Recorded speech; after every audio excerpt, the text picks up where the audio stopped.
Group C group ডিতে আসার মতো একটা দারুণ অঙ্ক দেখাই তোমাদের।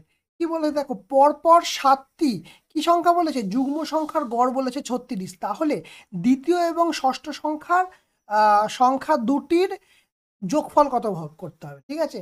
তাহলে 7টা যুগ্ম সংখ্যা বলেছে, তাহলে গড় বলেছে 36, মানে মধ্যখানের যে সংখ্যাটা হবে সেটা 36, আর এদিকে থাকবে 3টে সংখ্যা আর এদিকে থাকবে 3টে সংখ্যা। যুগ্ম বলেছে, তাহলে 3টে সংখ্যা মানে কি 2 2 করে গ্যাপ হবে। তাহলে 36-এর পরে কত হবে 38, তারপরে কত হবে 40, তারপর কত হবে 42। আর যদি আমি বাঁদিকে যাই, লেফট সাইডে যাই, তাহলে কত হবে, 36 বলেছে, তাহলে হবে আমার হচ্ছে 34, তারপরে হবে আরও বাঁদিকে 32, আরও একটা হবে হচ্ছে আমার কত 30। কেন?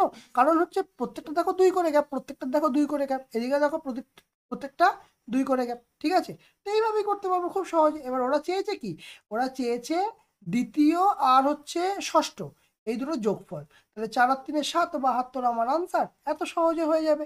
এটা কিন্তু গ্রুপ সি গ্রুপ ডির অঙ্কের জন্য ভীষণ ভাইটাল এরকম ম্যাথগুলো।